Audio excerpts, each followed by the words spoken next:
Iran के ऊपर अमरीकी हमले का खतरा अभी कुछ वक्त के लिए टल गया है। गुज़िश्ता 48 घंटे पुरअमन रहे हैं। CNN की एक रिपोर्ट के मुताबिक ईरान के खिलाफ मुमकिना अमरीकी फौजी कार्रवाई के खदशात के पेश नज़र 3 खलीजी अरब ममालिक ने पस पर्दा सिफारती सरगर्मियां तेज कर दी हैं।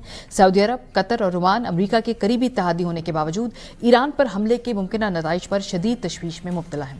खलीजी ममालिक का मौक़िफ़ है कि ईरान पर किसी भी फौजी कार्रवाई के असरात सिर्फ एक मुल्क तक महदूद नहीं रहेंगे, बल्कि इसके सिक्योरिटी और मुआशी असरात पूरे मशरक़ वस्ता में महसूस किए जाएंगे। वॉल स्ट्रीट जर्नल के मुताबिक सऊदी अरब, कतर और ओमान ने अमरीका तक पैगाम पहुंचाया कि फिल वक्त ईरान पर हमला न करे वरना आलमी ऑयल मार्केट हिल जाएगी, जिसका नुकसान खुद अमरीकी मईशत को भी होगा। CNN की रिपोर्ट में दावा किया गया है कि बाज़ अरब हुकूमतों ने अमरीका को खबरदार किया कि ईरान पर हमला एहतजाजी तहरीक के लिए नुकसानदेह साबित हो सकता है। AFP के मुताबिक खलीजी मुल्कों के इस अहम ट्राइको ने एक तवील सफारती कोशिश की और अमरीकी सदर ट्रंप को कायल किया कि ईरान पर हमला न करे, बल्कि अच्छी और मुस्बत सोच के साथ ईरान को एक और मौका दिया जाए। प्रोग्राम के सिलसिले में मोहम्मद हुसैन बाकरी साहब हमारे साथ मौजूद हैं, डायरेक्टर है इकबाल फोरम के, ईरानी सहाफ़ी हैं। बहुत शुक्रिया बाकरी साहब। फिलहाल जो लगता है कि ये थोड़ी जो अग्रेसिव टोन थी उसमें कमी आई है अमेरिका की जानिब से ऑन ग्राउंड क्या हालात है, वहाँ क्या सेंटिमेंट है, और जो 48 घंटे के अंदर ये हुई है सिफारतकारी, इसको वहाँ कैसे परसीव किया जा रहा है ईरान में? बिस्मिल्लाहिर्रहमानिर्रहीम। बहुत शुक्रिया मुझे प्रोग्राम में इनवाइट करने के लिए। देखें, ये जो खामोशी है तूफान से पहले, ये शायद मीडिया में है, लेकिन ईरान में मैंने कल भी बात की है इनकी हुकाम से और आला अहदेदारों से, ये फुल फ्लेज तैयारी में है जंग के लिए। और ये कहते हैं ट्वीट साहब का कोई भरोसा नहीं है, इनकी प्रेडिक्शन करना बहुत मुश्किल है, ये कभी भी किसी वक्त भी कुछ कह के कुछ और कर सकते हैं। इनकी जो एक्सपीरियंस है जून 2025 में, ये 4th राउंड ऑफ नेगोशिएशन के दरमियान ही इनके ऊपर सरप्राइज अटैक हो गया। इसलिए आप देखें अभी भी बंदिश है बिल्कुल नेट की, लेकिन शहर में बिल्कुल खामोशी है, लेकिन सारे हाई अलर्ट्स पे हैं। इसलिए मैं ये कह सकता हूँ कि सिफारतकारी तौर पे सारे काम कर रहे होंगे, लेकिन ईरान बिल्कुल तैयारी में। उन्होंने ये बयानिया भी दिया है अगर हमें हतमी इंफॉर्मेशन मिले कि हमारे ऊपर अटैक होने वाला है तो हम प्रीएम्प्टिव स्ट्राइक करेंगे।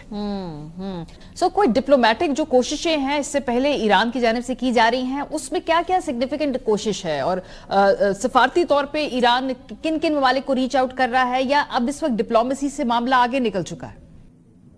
मेरा ख्याल है डिप्लोमेसी से आगे निकल चुका है बात, लेकिन ईरान जो कर रहा है वो अभी अपना power, it's Iranian power show ना।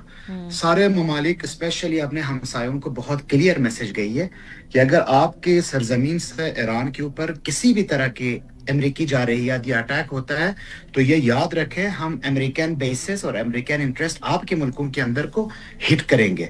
ये हमारी बका की बात है। उसके साथ साथ मुझे ये भी लगता है कि नेतन्याहू साहब ने, मैंने एक कल पढ़ा था, पीस पढ़ा था इकोनॉमिस्ट में, कि नेतन्याहू भी बात कर चुके हैं ट्रंप के साथ कि अगर आप इनके ऊपर अटैक करते हैं, ये रिटेलिएट करने के लिए एक रात के अंदर हजारों की तादाद क्लस्टर बैलिस्टिक मिसाइल्स हमारे ऊपर अगर फेंकते हैं, हमारी जो आयरन डोम की इंटरसेप्टर्स हैं वो इतने अभी हमारे पास मौजूद नहीं है कि हम ये सारे अटैक रोक सके।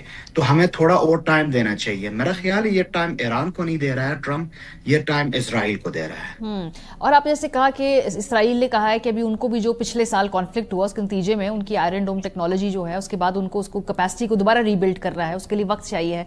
ईरान की कैपेसिटी के ऊपर हम अगर बात करें कि गुज़श्ता जो लड़ाई थी, जो जंग थी इसराइल के साथ, उसके बाद उन्होंने क्या रैपिडली उसको रीबिल्ड किया है, या उनको भी अभी टाइम चाहिए है किसी भी किस्म के नए कॉन्फ्लिक्ट के अंदर छलांग लगाने से पहले?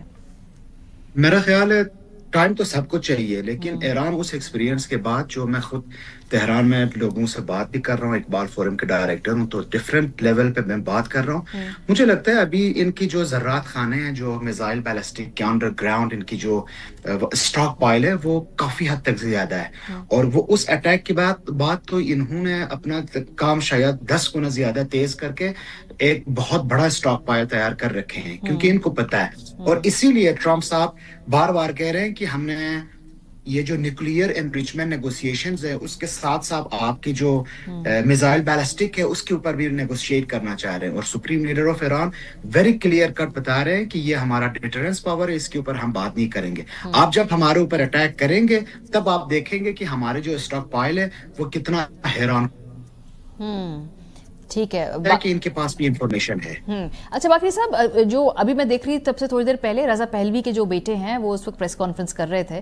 ظاہر سی بات ہے ان کی پولیٹیکل ایمبیشنز ہے، لیکن ایران کے اندر اس وقت کیا کوئی پولیٹیکل چیلنجر ہے موجودہ رجیم کا، یا ظاہر سی بات ہے کسی بھی فورن ایگریشن کے مقابلے میں پھر تمام قوم یکجا ہو جایا کرتی ہے؟ ادھر کیا سینٹیمنٹ ہے؟ حالانکہ احتجاج بھی ہو رہا ہے، لیکن فورن ایگریسر کے مقابلے میں کیا کوئی رجیم چینج کا سینٹیمنٹ ہے وہاں؟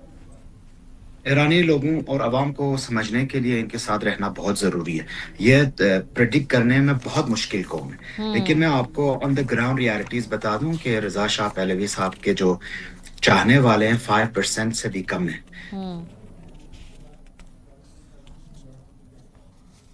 صحیح.